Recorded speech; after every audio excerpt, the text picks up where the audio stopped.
Pwede bang gamitin ang national ID sa tax info kapag nag-set up tayo ng payout account doon sa Facebook kung wala tayong TIN or tax identification number? So ito po guys yung tanong ni Ma'am Karen Bulante doon sa aking YouTube channel.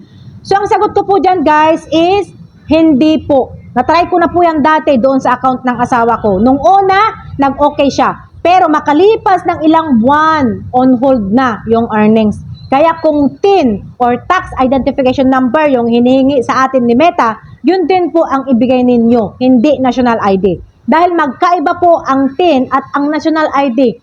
Ang TIN or ang tax identification number, ito po yung tax number ninyo doon sa BIR. Kailangan po talaga natin ito para sa tax reporting at compliance. Hinihingi po ito ni Facebook sa atin para ma-process yung earnings natin at para sa W8BN tax form kung nasa labas kayo ng United States. At etong national ID naman guys is government ID lang po ito para sa identity verification at hindi po ito tax number. Kung wala kang TIN ID or tax identification number, pwede kang pumunta sa BIR at mag-registered ka doon gamit ang form 1901.